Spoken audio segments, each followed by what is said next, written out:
शान्ति दुःखं दातारमुक्तं पुरुषं पुराणं चरणारविन्दं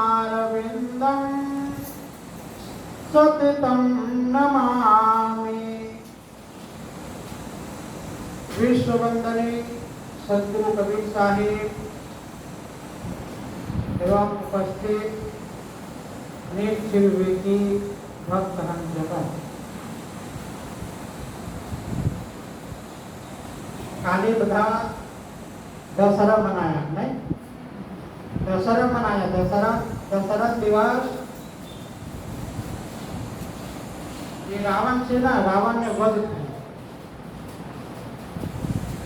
देव राम दशहरा दिवस रावण ने मार्या। एवी रीते सद्गुरु कबीर साहेब જ્યારે આ જગતમાં કેટલા રાવણ થઈ ગયા હતા, એક નહીં, એક રાજ એટલે એક રાવણ એમ હતું, પહેલા એક થઈ ગયું હતું એટલે મુસ્લિમ શાસન થઈ ગયું હતું। ત્યારે એ લોકો શું કહે, કા તમે ધર્મ અપનાવો, કા તમારું માથું જુદું થશે, એમ હતું। ત્યારે कबीर साहेब प्रगट थया, आ जगत माया, त्यारे आ संसार में विवाद पैदा थई जाए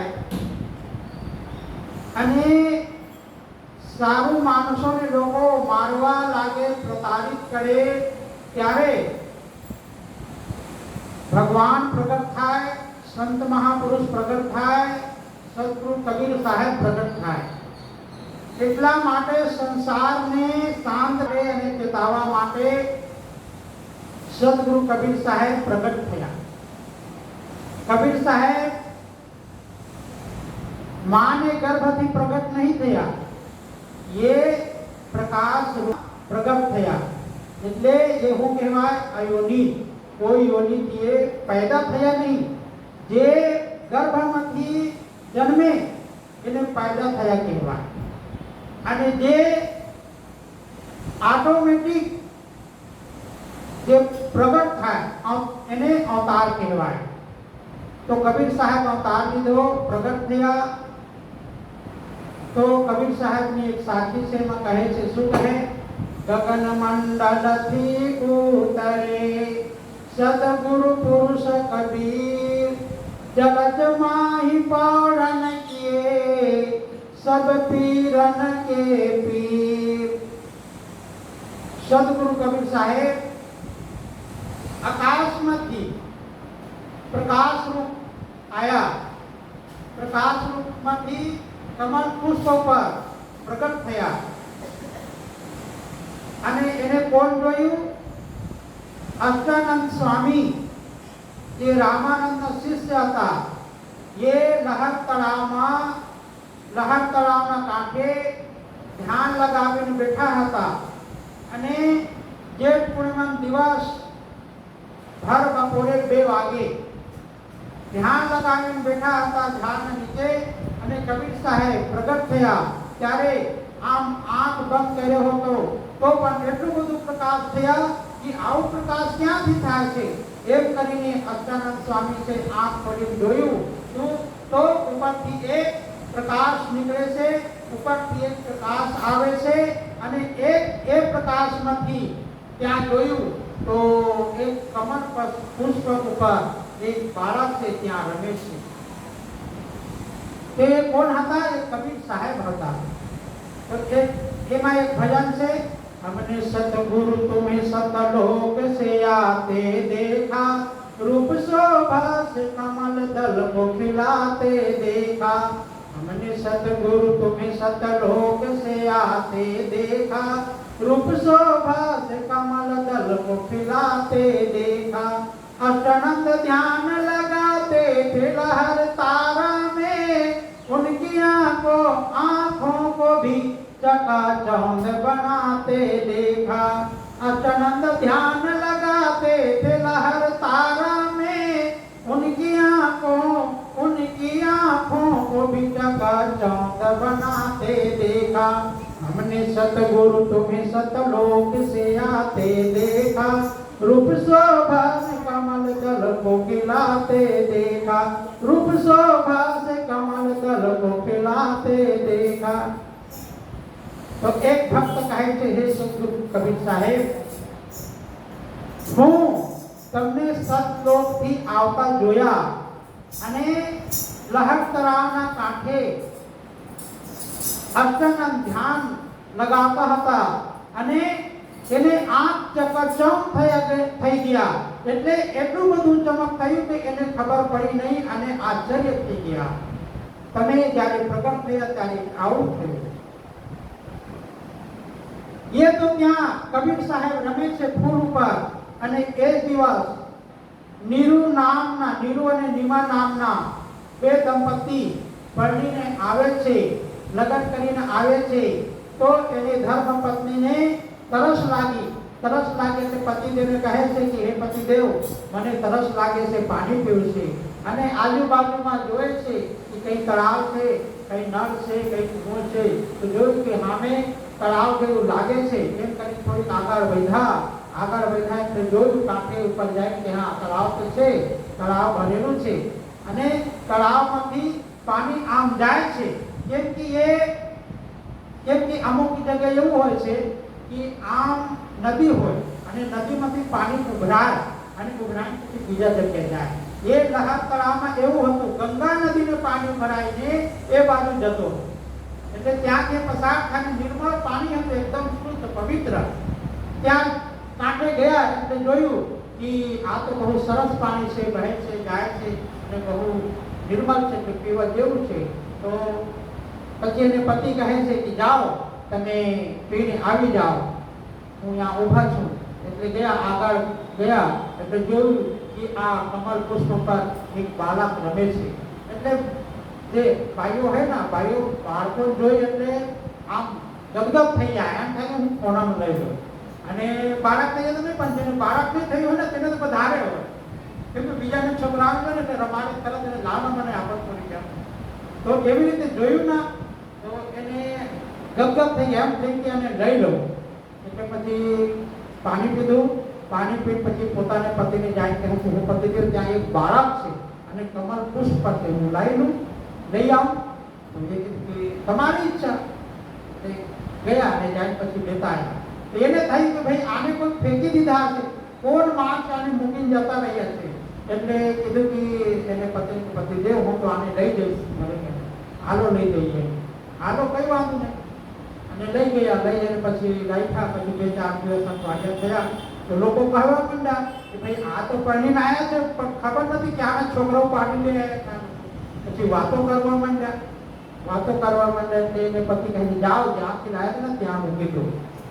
પણ એ કીધું જો આ હું બાળકને તો ના ફેંકું, હું મરી જાઉં, મરું તો આ બાળક સાથે હું મરું, પણ આને ના ફેંકું, મૂકવા ના જાઉં ત્યાં।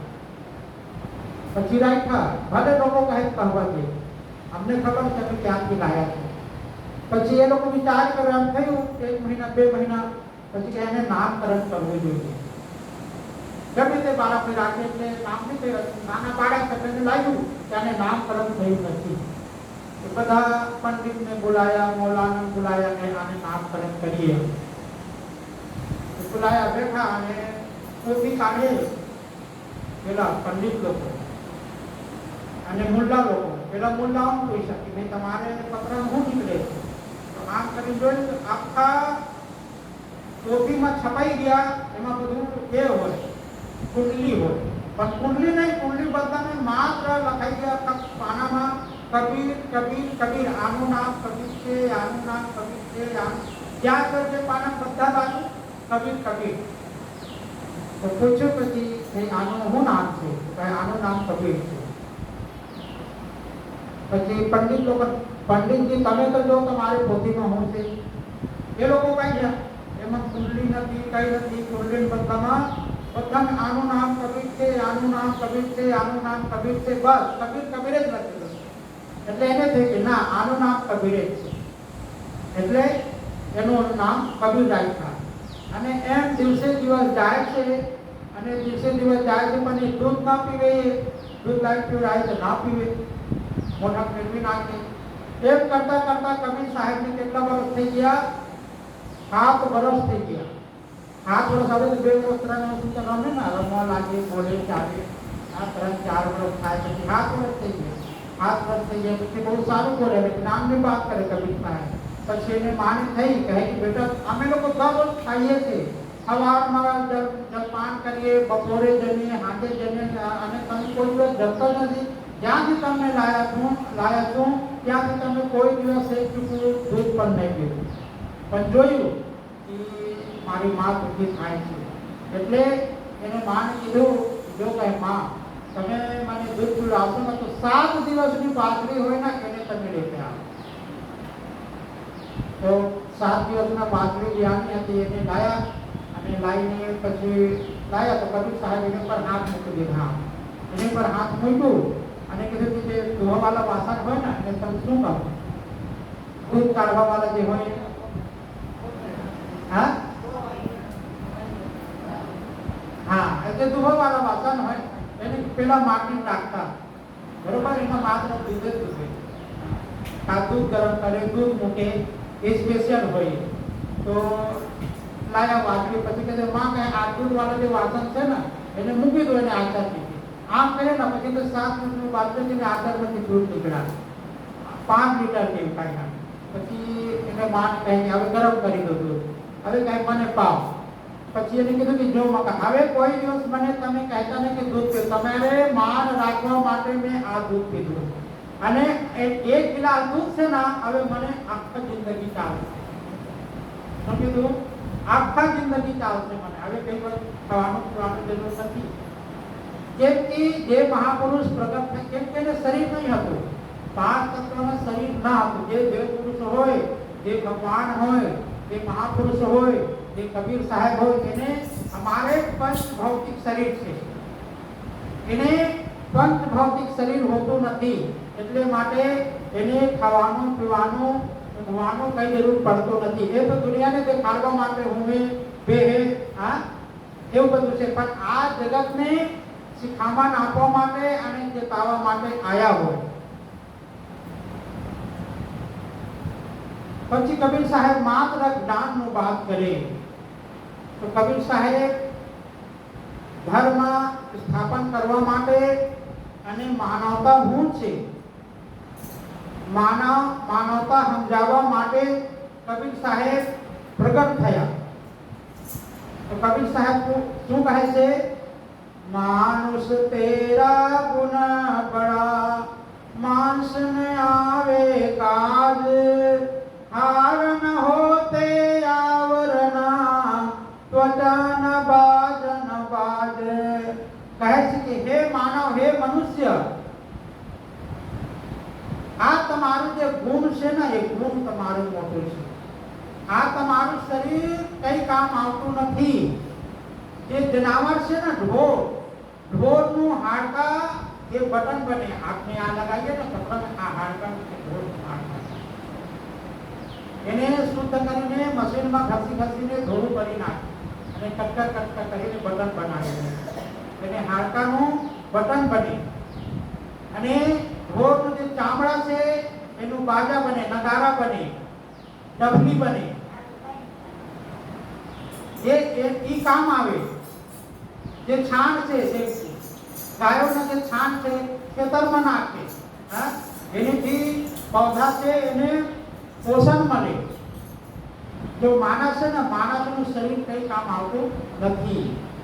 અને મરી જાય ને, આમ પડ્યા હોય તો ઢોર કરતા વધારે ગંધાય. બીજા માણસ એને પાસે અડધો કલાક ઊભી રહી જાય તો એને શરીરમાં એને કપડાં ચોટી જાય, અને તમારે ઘરમાં આવે ને તો એ માણસ જીવતા માણસ બાળકમાં એટલું બધું ગંધ આવે, આ માણસ મરી જાય. તમે ન સહન કરી શકો, સૂંઘી ન શકો.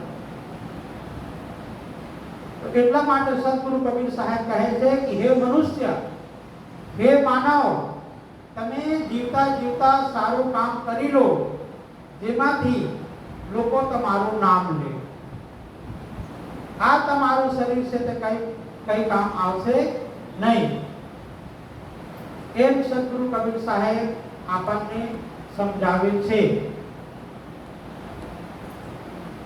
તો આ બધી વસ્તુ ક્યારે જીવનમાં કરશે? તો સદગુરુ કબીર સાહેબ કહે છે કે જે વ્યક્તિ જીવનમાં ગુરુ ધારણ કરશે ત્યાર પછી એને અંતઃકરણમાં એને જીવનમાં કરશે. તો કહે છે જ્ઞાન મૂલમ ગુરુર મૂર્તિ, પૂજા મૂલમ ગુરુપદમ, મંત્ર મૂલમ ગુરુર્વાક્યમ, મોક્ષ મૂલમ ગુરુ કૃપા. ધ્યાન કોને કરવું? ગુરુના. ગુરુનું ધ્યાન કરવું જોઈએ. ધ્યાન મૂલમ ગુરુ મૂર્તિ, પૂજા મૂલમ ગુરુપદમ. પૂજા કોને કરવું? તો ગુરુને પૂજા કરવું જોઈએ. મંત્ર મૂલમ ગુરુર્વાક્યમ, જે ગુરુ કહે છે એ મંત્ર છે. તમે જે નામ આપે છે તો સાચું, જે તમને જાપ કરવા માટે એ પણ સાચું, જે તમને 5 નામ આપે એ પણ સાચું, પણ કહે છે જે ગુરુ કહે ને એ પણ મંત્ર છે. એને તમે જીવનમાં ધારણ કરો તો જે ગુરુ કહે એ મંત્ર બની જશે. એટલા માટે કહે છે મંત્ર મૂલમ ગુરુર્વાક્યમ, જે ગુરુ બોલે છે એ મંત્ર છે. તમે સાચું માનીને તમે જીવનમાં તારે એટલે એ મંત્ર બની જાય. અને કહે છે મોક્ષ મૂલમ ગુરુ કૃપા. તમે જિંદગીમાં જપ ના કરી શકો, તપ ના કરી શકો, દાન ના કરી શકો, આ બધું તમે ના કરી શકો તો તમારે મોક્ષ કેવી રીતે થશે? તમે ગુરુ બનાયા છો, તમારેમાં શક્તિ નથી. ગુરુને તમે ઘરે બોલાવી ન શકો, વર્ષમાં એક વાર પણ ન બોલાવી શકો, કોઈ સંતોને તમે ના આપી શકો, તમે તમારે મજૂરીથી ઊંચો આવતો નથી, તમે પૂજા પાઠ કરી ન શકો, તમે દીવો કરી ન શકો, તો કહે છે તો એને માટે તને કોણ તારશે અને કોણ ઉભારશે? તો કહે છે ગુરુ પાસે. તો એને માટે ગુરુ પાસે જઈને, આશ્રમમાં જઈને, સંતો પાસે જઈને, સંત જે કહે છે જે ગુરુ કહે છે એને ધ્યાનથી સાંભળો અને ધ્યાનથી સાંભળીને ગુરુને તમે ખુશ કરો. સેવાથી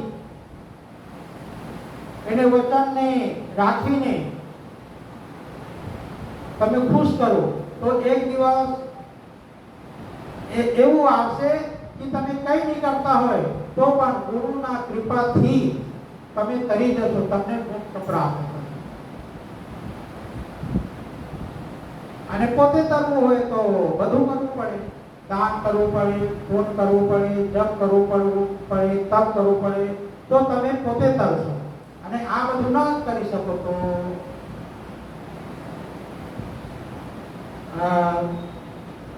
ગુરુના શરણમાં રહેવું પડે તો તરશો. તો ગુરુ મહિમામાં કહે છે નારદ છે ને, નારદ પણ ગુરુ બનાવ્યો. એક બાર નારદ છે તો વિષ્ણુ ભગવાન પાસે ગયા અને વૈકુંઠમાં જઈને એ ત્યાં ઉભા રહ્યા. એટલે ખોયલા નહીં, પછી અંદરથી ભગવાન ખોયલા કે જાઓ તમે ગુરુ બનાવો, ગુરુ બનાવીને આવો તો આ વૈકુંઠના દરવાજા ખુલશે. તો નારદ કહે હું કોને ગુરુ બનાવું? ભગવાન કીધું કે તમે કાલે હવારમાં જે મળશે ને એને તમે ગુરુ બનાવી દેજો, પછી આવજો. તો ગયા ત્યાં વૈકુંઠમાંથી ફરીથી આ મૃત્યુલોકમાં આવ્યા. મૃત્યુલોકમાં આવ્યા ને હવાર થયા બાદ નાહી ધોઈને તૈયાર હતા. નારદ ઋષિ હવારમાં નીકળી ગયા એ બાજુથી માછીમાર આવતા હતા, માછીમારી અને જોયું એટલે એને પગે લાગીને કીધું કે તમે મને ચેલો બનાવી લો અને મંત્ર આપો. તો પેલામાંથી ધાગા તોડ્યા અને ધાગા તોડીને પછી એમાં જેટલા મોટા રાખે છે આમ ઉપર રહે ચાલી તો એને તોડીને એને કલમ નાખી દીધા પૂર્વીની. જાઓ તો હું નામ લઉં મંત્ર હું આપું છું, જાઓ નારાયણ નારાયણ કહેજો, તમે નારાયણ તમે જાપ કરજો. એટલા કહીને તો જતા રહે અને આ બાજુ નારદ આવ્યા. પછી ઉપડ્યા પછી ત્યાં વૈકુંઠ લોકમાં ગયા. ત્યાં ઉભા રહ્યા એટલે તરત દરવાજા ખુલી ગયા. જાય બેઠા. बनाया તમે गुरु કહે? हाँ गुरु को बनाया हमने. तो केवा હતા તમારે गुरु? तो नारद કહે ગુરુ તો બનાયા ખરું, પણ એ તો આ પોતરા જેવો પહેર્યા હતા અને પેલા જાડીવાળી બધું નાતો હતો અને કઈ એટલું બધું હતું નહીં કે હારું.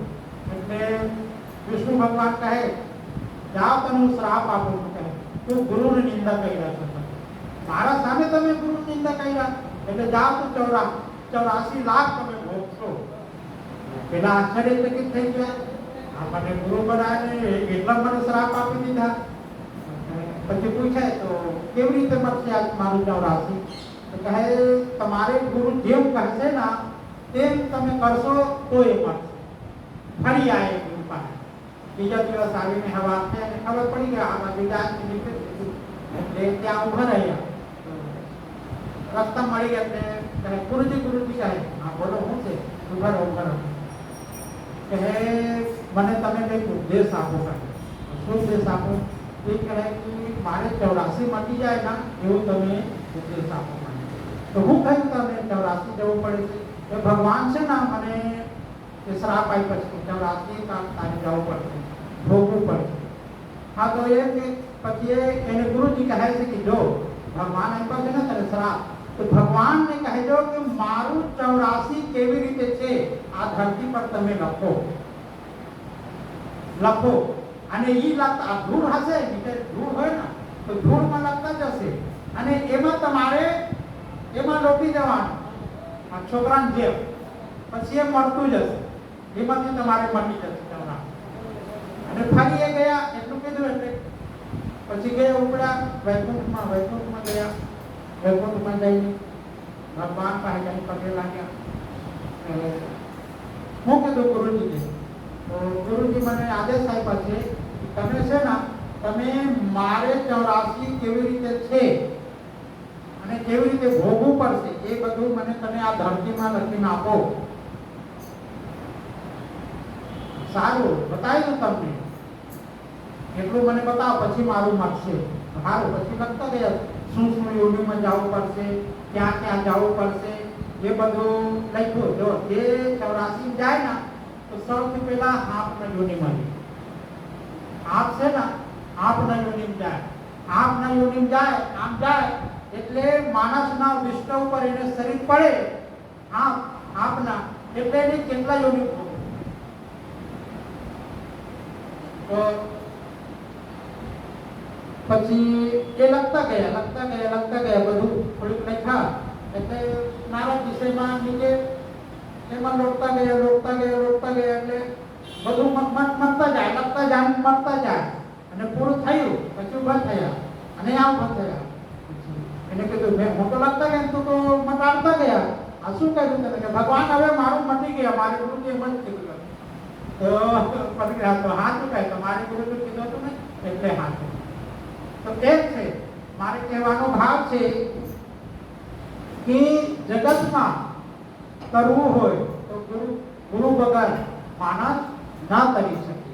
તો એટલા માટે ગુરુ શું છે, સંત શું છે એ પરખાવા માટે સદગુરુ કબીર સાહેબ આ ધરતીમાં આવ્યા હતા.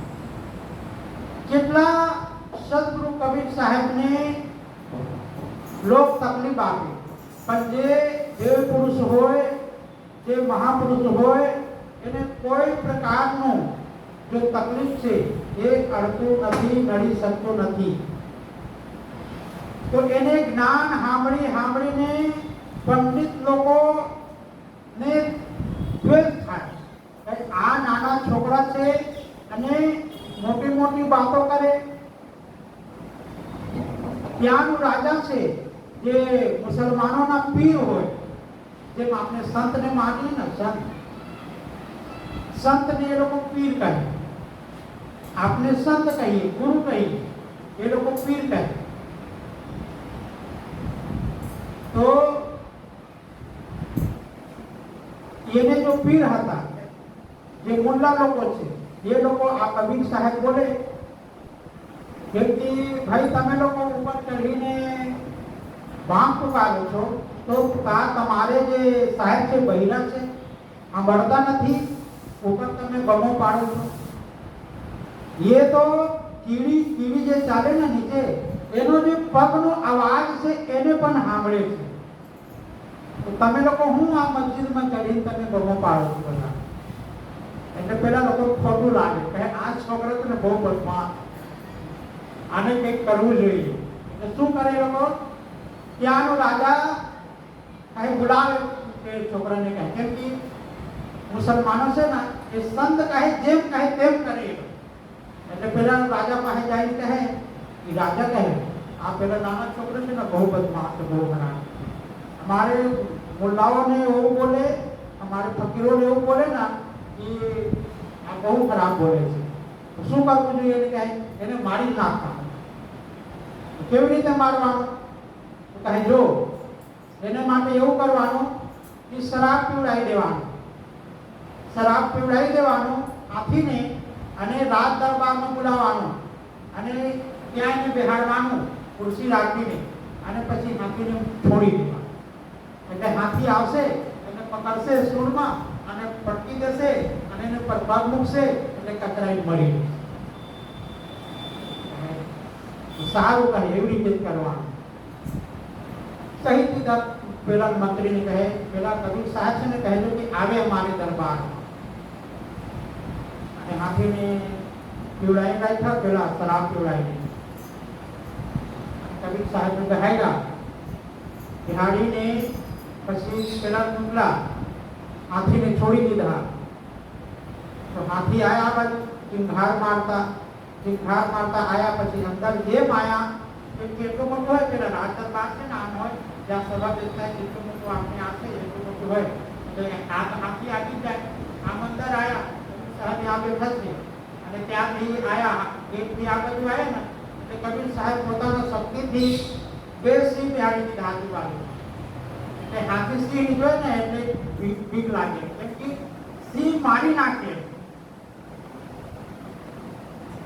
તો સાહેબ આમ કર્યું એટલે બે સિંહ પ્રકટ થઈ ગયા ત્યાં, અને સિંહ જોયું બે સિંહ આજુબાજુમાં બે સિંહ છે. એટલે ત્યાંથી પછી તો ભાગ્યા, પેલા હાથી ભાગી ગયા. તો લોકોને લાગ્યું આ શું થયું કહે. પછી પેલા હાથી દેખાય, પછી બીજા લોકોને કહે આ કઈ હતું નહીં, પણ આ બે સિંહ ક્યાંથી આવી ગયા. એટલે રાજા થયું કે ના આ કોઈ સાધારણ વ્યક્તિ નથી, કહે આ કોઈ ઔલ્ય પુરુષ છે. એટલે રાજા છે, રાજા આવીને એને પગે લાગ્યા, પગે પડ્યા, જેટલા હતા બધા પગે લાગ્યા. તો એક છે જે મહાપુરુષ હોય છે ભીતો નથી, ગમે તે તકલીફ આવે છે ભીતો નથી, કેમ કે એને સાથે કુદરત સાથે હોય છે. ગમે તે માણસ પરીક્ષા લે એ પરીક્ષામાં પાસ થઈ જાય છે.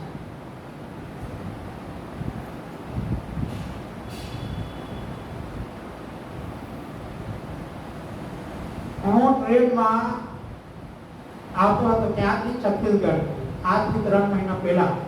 એટલે આપણે ગુરુસ્થાન ખરસિયા છે, ખરસિયામાં હું બેઠા, મારું રિલેશન હતું એમાં બેઠા, અને મારા સીટની બાજુમાં એક ભાઈ પોલીસ વાળા બેઠા હતા.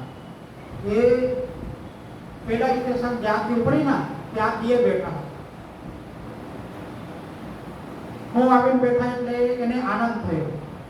પેલા પંડિત હતા, પોલીસ વાળા હતા ખરું, પણ પંડિત હતા. અને હું બેઠા, પછી 5 મિનિટ તો હું પણ ચૂપ રહી, એ પણ ચૂપ રહી ગયા. તો મને કહે મહારાજજી તમે ક્યાં જાઓ છો? મેં કીધું હું ગુજરાત જાઉં છું. તમે ક્યાં જશો? હું મારે રાજકોટ જવાનું છે. હા.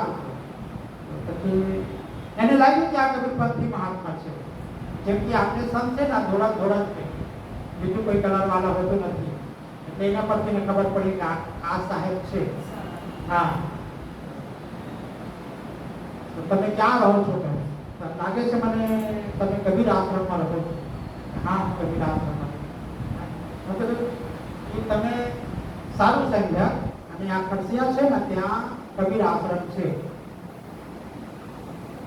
પછી એ વાત કરી મને કે કહે જો મહારાજ કહે અત્યારે ભગવાન છે ને, ભગવાન આવતો નથી, પણ સત્યને સાથે ભગવાન છે.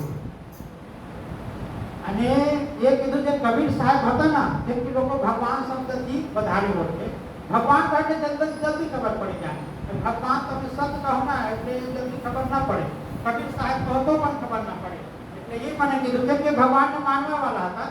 એટલે મને કીધું કબીર સાહેબ છે ને ભગવાન હતા. મેં કીધું સારું. હા, કેમ કે ભગવાન હતા એટલે જ બચી ગયા. પછી પોતાની રીતે બનાવ્યા હતા. સાંભળ્યા હશે કરું કબીર સાહેબનું કેટલા જીવન ચરિત્ર, કેટલા જીવનમાં કસરી થયા છે, એનાથી પાપ થયા હશે એટલે પોતે બનાવ્યા હતા એ. તો મને કહે હું સંભળાવું તમને કબીર સાહેબનો મહિમા સંભળાવ. કહે કે જો કબીર સાહેબ એટલા જ્ઞાની હતા ને, એને જ્ઞાનને સાંભળીને લોકોની બરતરફ થાય. એટલે લોકો કીધું કે આ એટલું બધું જ્ઞાન કહે છે તો એને કસરી લેવું જોઈએ. તો કસરી લેવું જોઈએ તો એ નાવડીમાં બેહાડીને તળાવમાં લઈ ગયા. અને તળાવમાં લઈને પછી એને બેડી બાંધી દીધા અને હથકડી બાંધ્યા. અને હથકડી બાંધીને ત્યાંથી આમ પકડીને નાવડીમાંથી નીચે ડૂબાડી દીધા. ડૂબાડ્યા એટલે સાહેબ તો થોડીક વારમાં આમ પાણી નીચે ગયા અને 2 મિનિટ રહ્યા. 2 મિનિટ પછી ઉપર આવી ગયા.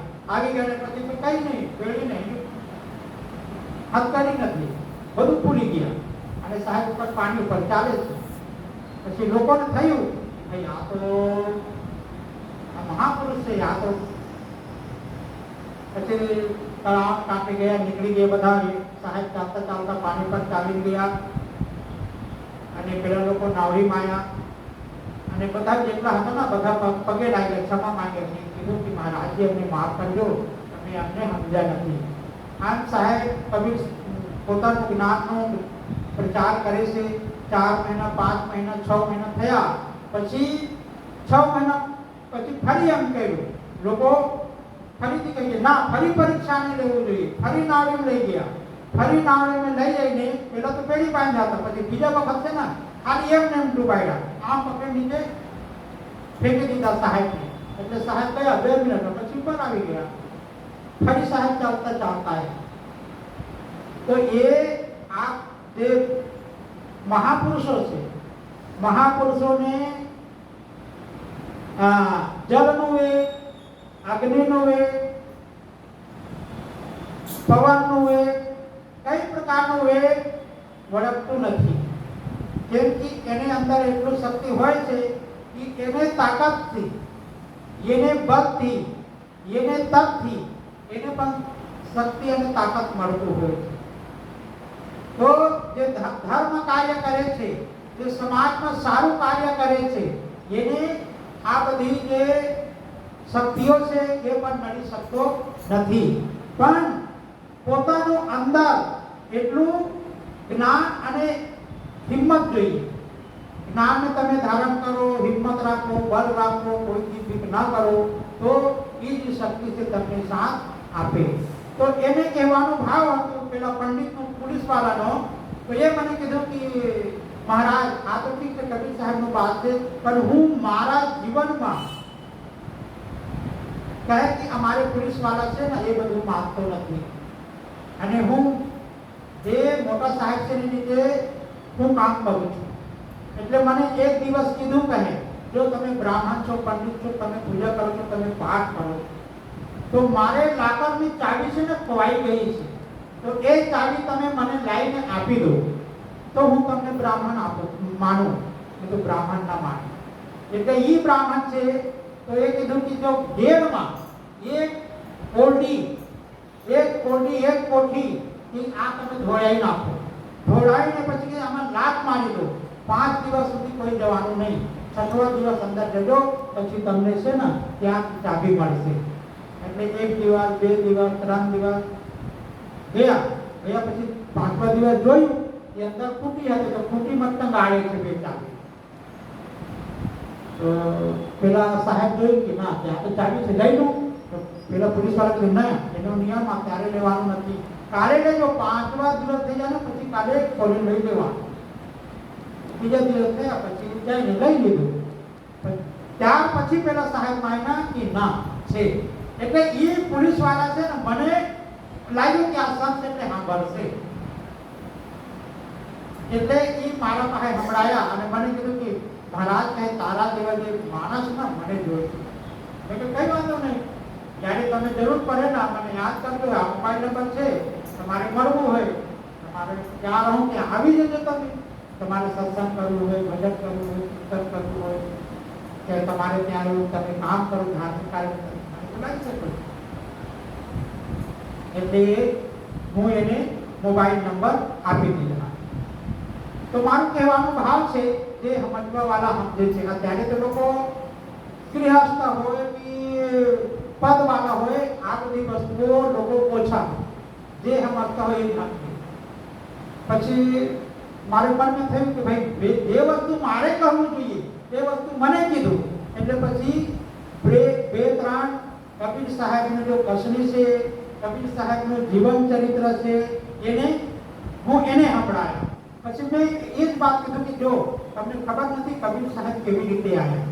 પછી એ વાત કીધું, જો કબીર સાહેબ કોઈની માના ગર્ભથી પ્રગટ થયા નથી.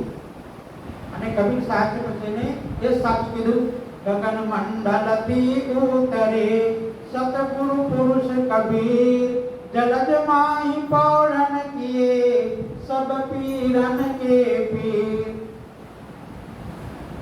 એમ કહીને જે કબીર સાહેબનો પ્રાકટ્યનો જે પ્રસંગ છે એ બધું એને કીધું. અને એક પોલીસ વાળા છે એ બધું સ્વીકાર કર્યો. અને સ્વીકાર કરીને એને સારું લાગ્યું કે જો જે માણસ જે વસ્તુ જોઈતું હોય ને એ મળી જાય એટલે એને આનંદ આવે. સત્સંગી હોય તો સત્સંગમાં આનંદ આવે, જે બાજવા વાળા હોય તો બાજવામાં આનંદ આવે, કોઈ હરી કરવા વાળા હોય તો હરી કરવા વાળા મળી જાય ને તો એમાં એને આનંદ આવે. અને જુગારી હોય તો જુગાર રમવા વાળા મળે, હાલો ને જઈએ આપણે જુગાર રમે, ટાઈમ પાસ કરીએ. આવું બધું તો જેવું સંગ એવું રંગ. તો માણસ ને જેવું સંગ મળી જાય અને પોતે ઈચ્છે તેવી રીતે મળી જાય તેને આનંદ આવે. પણ સાચો આનંદ કઈ છે? સાચો આનંદ જે સંતના દર્શન કરીએ, સંતના સંગમાં સંગ બેસીએ, સત્સંગ કરીએ, એમાં સાચો આનંદ છે. જેટલા બીજા બધા છે એ તો માત્ર ક્ષણિક માત્ર છે, ટાઈમ પસાર કરવા માટે છે. અને આ જે સત્સંગ છે ને, સત્સંગ ટાઈમ પસાર નહીં થતું, ટાઈમ પસાર માટે નથી, આ ટાઈમ પાસ નથી. આ છે આ અમૂલ્ય સમય કહેવાય. એક ભાઈ છે મને બહુ માને છે. પછી એની ગામમાં હું ગયા એટલે મને શું કહે, સાહેબ કહે હાલો આજે ટાઈમ પાસ કરીએ. કહે તો કેવી રીતે? તો ભાઈ તમારે સત્સંગ રાખીએ. કહે ગામમાં ચોકમાં માઇક લગાવી દીધા, પછી પેલા તંબુ લગાવી દીધા, કહે તમે બેસજો ને સત્સંગ. પછી એને કીધું જો આ છે ને તમને ખબર નથી, બહાર છે ખરું, આ ટાઈમ પાસ ન કહેવાય, આ જ સત્સંગ કહેવાય. તમે કહો સાહેબ અમે તમારે સત્સંગ કરાવીશ અને હું સાંભળીશ એમ કહું તો કેટલા લોકોને ખબર ન હોય, આમ કરવું હોય કરાવવું હોય પણ શું બોલવું એને ખબર ના હોય. તો આ બધી વસ્તુ શું છે, સત્સંગમાં જાઓ ને તો ખબર પડે. સંતના દર્શન કરવાનું એ કોઈ ટાઈમ પાસ હોતું નથી. ચાલો ટાઈમ પાસ માટે જઈએ, એ આ શબ્દ બરોબર નથી. માત્ર તમે કહો આલો અમે સંતના દર્શન કરવા માટે જઈએ, તો જે સંત પાસે જે શક્તિ છે એમાંથી તમને મળશે. મંદિરમાં જાઓ, કેટલા લોકો કહે છે પધારે ભાગમાં આલો ટાઈમ પાસ, આપને પાસે આ ટાઈમ પસાર થતું નથી, મંદિરમાં જાય ટપા ભાઈ, મંદિરમાં જાય તમારે ટાઈમ પસાર કરવાનો. તો મંદિરમાં જઈને દર્શન થાય. જે મૂર્તિને તમે માનતા હોય, જે ભગવાનને માનતા હોય, જે ભગવાન સ્થાપિત હોય એને દર્શન કરાય. ટાઈમ પસાર કરવાનો ના હોય મંદિરમાં. પણ આ શું છે કે લોકોના એને ખ્યાલ ન હોય કે ક્યાં શું બોલવું. તમે દર્શનના ભાવથી આવો તો તમને કંઈક મળશે. ત્યાં જે સંતો તપ કરી ગયા છે, જે એનો શક્તિ છે એ તમને સાથ આપશે. હવે તમે કહેશો કે નહીં આવો ટાઈમ પાસ એટલે કંઈ નહીં મળે, આટલું નહીં મળે તમને. અને એ તમે કહો કે દર્શન કરવા જઈએ એટલે આપશે તમને એમ છે. એટલે સત્સંગમાં જાઓ તો એમ કે ટાઈમ પાસ કરવા માટે જઈએ એમ ના કહો, હાલો સત્સંગ કરવા જઈએ. તો તમને જે વક્તા બોલે છે, જે સંત બોલે છે, જે ગુરુદેવ બોલો છે એમાંથી તમને કંઈક મળશે. અને ટાઈમ પાસ હોય એટલે ટાઈમ પાસ થશે. એટલે તમારે પાસેનું મહત્વ નથી, ટાઈમ પાસ એટલે મહત્વ નથી. જેમ છોકરા રમકડું રમતા હોય ને એટલે તમે માત્ર રમવા માટે આવો. અને સત્સંગમાં જાઓ છો એટલે તમે કંઈક સંત પાસેથી લેવા જાઓ એટલે મળશે, રમવા જાઓ એટલે નહીં મળે. તમને છોકરાનો હોય નાનપણમાં શું હોય, રમતા હોય પણ એમાં કંઈ ન હોય, ખાલી આમ કરે અને પેલા પ્લાસ્ટિકના ગાડી લઈ દે, સાયકલ લઈ દે, ઘોડા લઈ દે, એટલે આમ કરતો હોય છોકરા. એમાં હોય કંઈ સાચું કામ થાય, સાચું કામ નહીં થાય. એવી રીતે જે છોકરાઓ રમતા હોય એમાં સાચું કામ ના થાય, એવી રીતે તમે સંત પાસે જાઓ, ટાઈમ પાસ ગણો એટલે તમને સાચું વસ્તુ ન મળે. તો જો શબ્દમાં ફેર પડે છે એટલા માટે શબ્દને પરખવું જોઈએ, શબ્દને ઓળખવું જોઈએ અને કઈ શબ્દ કઈ જગ્યાએ વાપરવું જોઈએ. એ શબ્દ તમે વાપરો તો તમને ફળ મળે, નહીં તો ફળ મળશે નહીં. તો કબીર સાહેબ આ જગતમાં આયા અને જેટલાને કીધું બધાને તો સાચું જ કીધું, સાચું કહેવા માટે જ આયા હતા. લેકિન જે સાચું માન્યા એને એ વ્યક્તિને જીવન ધન્ય થઈ ગયા, બેડો પાર થઈ ગયા, અને જે એમને માન્યા તો એને જીવન એમને જતું રહ્યું.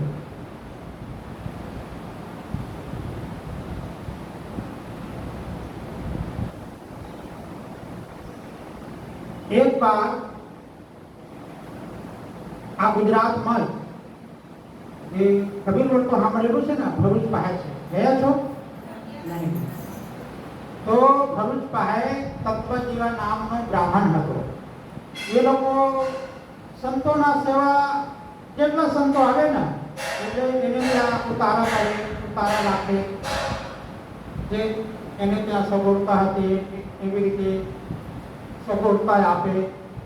પણ સેવા કરતા એક દિવસ બે ભાઈ થયું, કેમ કે બ્રાહ્મણ એટલે ભરેલા હોય, એમનેમાં મુખ છાપ ન હોય, એટલે બુદ્ધિશાળી કહેવાય બ્રાહ્મણ. તો બે ભાઈ વિચાર કરે કે અમે સેવા કરીએ તો ખરું, પણ આચા સંત છે અમને કેવી રીતે ખબર પડશે, તો શું કરવું જોઈએ? તો કહે ના, તો કહે ઊંઘી ડાલી છે ને જે વડ છે, વડના ઊંઘી ડાલી લઈને આપણે આંગણમાં રોપી દેવા, અને જેટલા સંતો આવે એ સંતોના ચરણ ધોઈને એને નાખવાનું, અને જે સંતના ચરણથી આ ઢીલું થઈ જાય તો આપણે એને ગુરુ માનીએ, એને બધું માનીએ, એને શરણમાં લેવાનું. બરોબર છે કે નહીં? પછી બીજા દિવસ ગયા, ડાળકી તોડી લેતા આવ્યા વડના અને રોપી દીધા, ઘરના આંગણમાં રોપી દીધા. રોપીને જેટલા સંત આવે બધાને ચરણ ધોઈને એમાં નાખતા જાય. કોઈના ચરણમાંથી નીલું લીધે 5-6 વર્ષ થઈ ગયા તો એ લોકો ઉદાસ થઈ ગયા. એટલા બધા સંતો આવ્યા, કોઈ સંત છે જ નથી. પછી એમાંથી 4 સંત હતા. આ એક દિવસ એ લોકોને ખબર પડી ગઈ કે આની અંદર, આ ભગતની અંદર આવું છે, તો આ કામ કબીર સાહેબ કરી શકશે, અને એને ચરણ કમળના પાણીમાંથી જ આ મોટો થશે અને એ કાર્ય થશે, બીજા કોઈ કરી શકશે નહીં. એટલે કબીર વડથી સીધા એ 4 સંત છે તો કાશી માટે રવાના થયા, અને ગયા કાશીમાં. કાશી પૂજ્ય કબીર સાહેબ પાસે જઈને કહે છે કે હે સદગુરુ કબીર સાહેબ, જો અમે તમારે પાસે આવ્યા છે, અને એક ભક્ત છે તત્વજીવા નામના, 2 ભાઈઓ છે, એ લોકોની જિજ્ઞાસા છે, એ લોકો કેક રાખ્યા છે, અમે સુખી ડાલી રોપ્યા છે, એ નીલું થઈ જાય તો કોઈ સંત છે એમ કરીને એ લોકો માનશે અને સંતની સેવા કરશે, અને એ કાર્ય ન થશે તો કોઈ દિવસ એ લોકો સંતને માનશે નહીં. તો એ કાર્ય તમે કરી શકો છો સાહેબ, દયા કરો, તમે ચાલો ત્યાં એ ભક્તોને દર્શન આપો. એ સાહેબ કીધું સારું, આજે રોકાવ. તમે લોકો અહીંયા 1 દિવસ રોકાયા એ સંતોને, અને રોકાઈને પછી બીજા દિવસ જતા રહ્યા. બીજા દિવસ ગયા લોકો. પછી એને બીજા દિવસે સદગુરુ કબીર સાહેબ ત્યાંથી કાશીથી ડાયરેક્ટ ક્યાં પ્રગટ થયા? ભરૂચમાં, જ્યાં મંગલેશ્વર ગામ છે ત્યાં પ્રગટ થયા. ત્યાં પ્રગટ થઈને આગળ ગયા કબીર સાહેબ ધ્યાન બેઠા. એ લોકો નહાવા જાય, દરરોજ નહાવા જાય તો જોયું કે કોઈ સંત આવ્યા છે, ધોળા બાગ છે, ધોળી દાઢી છે, ધોળા વસ્ત્ર પહેર્યા છે, ધોળી ધોતી છે, ધોળા ગરબા છે, थोड़ा अभी से आप संत बैठा थे नहाई धोई कर्तव्य भी गया पगे लाई गया महाराज जी कहे महाराज जी तमे काले हमारे त्या आवजो हाँ एम के कबीर साहब कई वांधो नहीं आवीश काले ये लोग कहता था कि नहीं आलो अत्यारे आलो नहीं अत्यारे ना काले आवीश પછી બીજા દિવસે કબીર સાહેબ એને ત્યાં ગયા એ લોકો તૈયાર હતા નાહી ધોઈને કબીર સાહેબને માટે આસન પાથર્યા હતા આસન બનાવી રાખ્યા હતા અને કબીર સાહેબ 8 વાગે પછી ગયા 8 વાગે પછી ગયા અને બેઠા આસનમાં બેઠા સાહેબને પગે લાગ્યા બંદગી કરી सीताराम कहा सीताराम करे क्योंकि पहले सीताराम ने जानता है सीताराम ने पूजा करता है तो सीताराम के दो અને सीताराम કરીને ત્યાં બેઠા અને બહેને પોતાને ભાઈને જાઓ ભાઈ એક થાળી લેતા આવો લોટા પાણી લેતા આવો અને એક લોટા પાણી લાયા થાળી લાયા લાઈને એક ભાઈ છે તો કબીર સાહેબના ચરણમાં પાણી રેડે છે અને બીજા ભાઈ છે એને ચરણ ધોય છે આમ એક ભાઈ નાખતા જાય છે બીજા ભાઈ છે તો કબીર સાહેબના ચરણ આમ કરીને ધોય છે અને પોતાનું વાળથી એને પગ લૂછા અને લૂછીને એને પગે લાગ્યા ને પગે લાગીને પછી એ પાણી લઈને ચરણામૃત લીધા પોતે ચરણામૃત લઈને એ ચરણામૃત પેલા હુંકી ડાળી છે એમાં જઈને નાખ્યા અને જેમ નાખ્યું 1 મિનિટ થયા જે હુંકી ડાળી છે તો નીલા દેખાવા લાગ્યા અને નીલા દેખાય પછી ઉપર છે તો કોપલ આવી ગયા જોતા 2 મિનિટમાં થઈ ગયા એટલે પેલા લોકો લાગ્યું કે હા ભાઈ આ સંત છે આ પૂર્ણ સંત છે એ દૃશ્ય જોઈને તત્વ જીવા दंडवत सष्टांग करो અને સષ્ટાંગ કરી કહે કે હે ગુરુદેવ તમે છો ને તમે જ અમારે ગુરુ છો અને તમે અમને દીક્ષા આપો અને કંઠી બાંધો તો કબીર સાહેબ કહે છે કે દેખો ભાઈ અત્યારે તમને હું કંઠી ના બાંધું દીક્ષા ના આપું પેલા તમે મારે જ્ઞાન સાંભળી લેજો તમને જ્ઞાન સંભળાવીશ जो मारे विचार छे जो मारू चिंतन छे जो मारू मनन छे ये बधु तमने कही ए ज्ञान बधु कहीने पछी तमने सारू लागे तमे कटली बंधाजो दीक्षा लीजो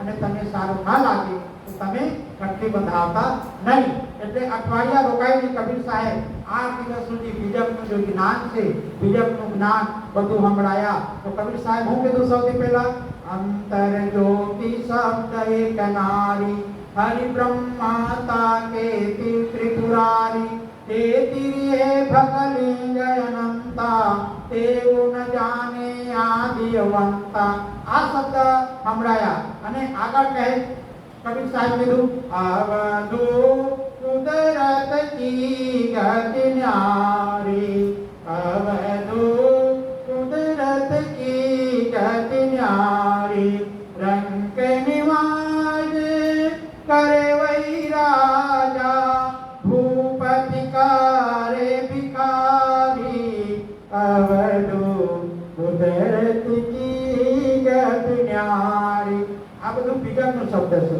पानी में मीरा प्यासी मोही सुनी सुनी आवे हाथी आतन ज्ञान बिना नर भटके आ બધું જ્ઞાન કબીર સાહેબ છે ને એને તત્વ જીવને સંભળાયા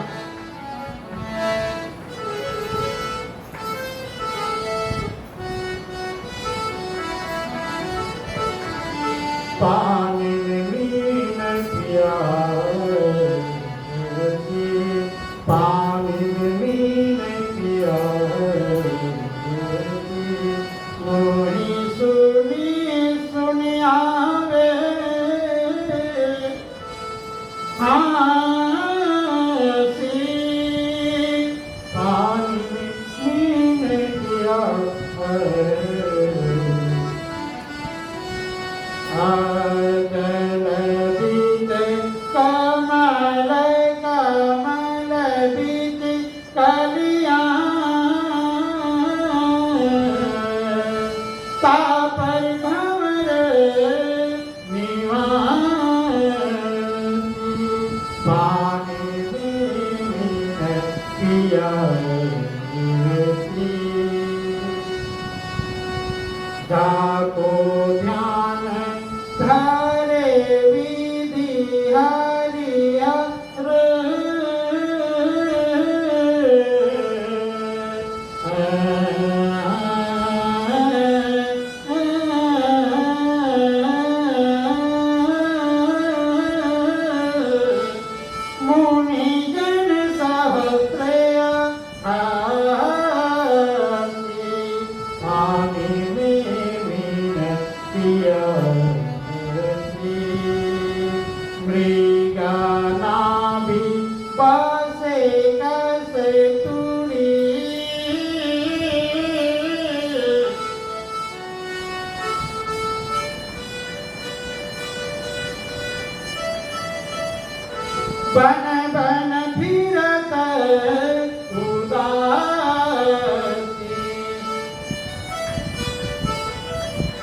पानी में मीन पियो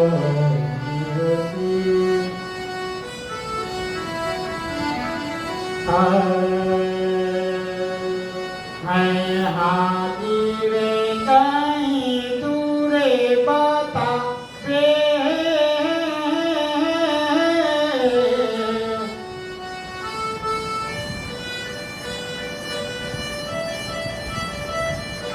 दूर की बात निराती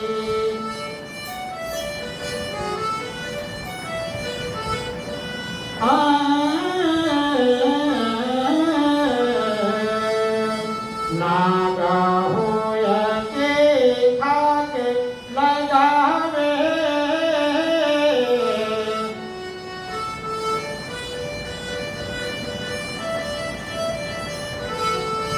कबहू न मिले अविनाशी पानी में मीन पिया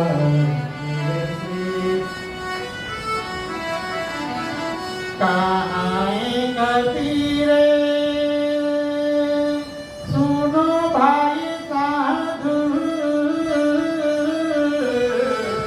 कहाँ कबीरे सुनो भाई साधु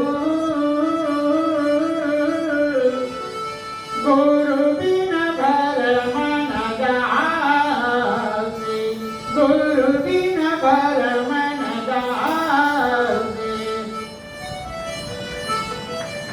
पानी में मीन पियो पानी में मीन पियो पानी में मीन पियो આ બીજાનો શબ્દ છે એટલે કબીર સાહેબ તત્વજીઓને આ બધું શબ્દ સંભળાયા પછી અઠવાડિયા પછી કીધું કે ભાઈ હવે તમને કેમ લાગ્યું મારું જ્ઞાન એટલે કીધું કે બહુ સારું લાગ્યું પણ કહે કે ગુરુદેવ અમે જ્યાં સુધી પૂજા પાઠ ન કરીએ ને ત્યાં સુધી અમને ન ગમે તો લાગ્યું કે કબીર સાહેબ કે આ લોકો મુખશે નહીં પૂજા પાઠ ને પ્રત્યેક પૂજા એટલે કીધું કે જાઓ આજથી હવે ખાલી તમે રામ કહો છો તો આજથી તમે રામ કબીર કહેજો શું કીધું એને કીધું કે રામ કબીર કહેજો એટલે અત્યારે રામ કબીરનું સંસ્થા ચાલે છે અને ભક્તો પણ છે સેવકો છે જે લોકો આપણે કેમ કહીએ સાહેબ બંદગી આમ કહીએ ને એટલે એ લોકો રામ કબીર કહે તો સાહેબ ત્યાં જેને જ્ઞાન આપ્યા છે એ નામ ચાલે છે અત્યારે પણ છે તો મારો કહેવાનો ભાવ છે સદગુરુ કબીર સાહેબ આ જગતમાં લોકોને ઈચ્છા પૂર્ણ કરવા માટે જગતને બતાવવા માટે અને માનવ સમાજને દુઃખને દૂર કરવા માટે એ કબીર સાહેબ આવ્યા હતા બોલો સદગુરુ કબીર સાહેબ કી જય ધની ધર્મદાસ સાહેબ की जय काशी रहतारा धाम की जय कबीर आश्रम जामनगर की जय आज की आनंद की जय सकल संत महापुरुषों की जय साहेब बंदगी साई साहेब बंदगी साई साहेब बंदगी साई।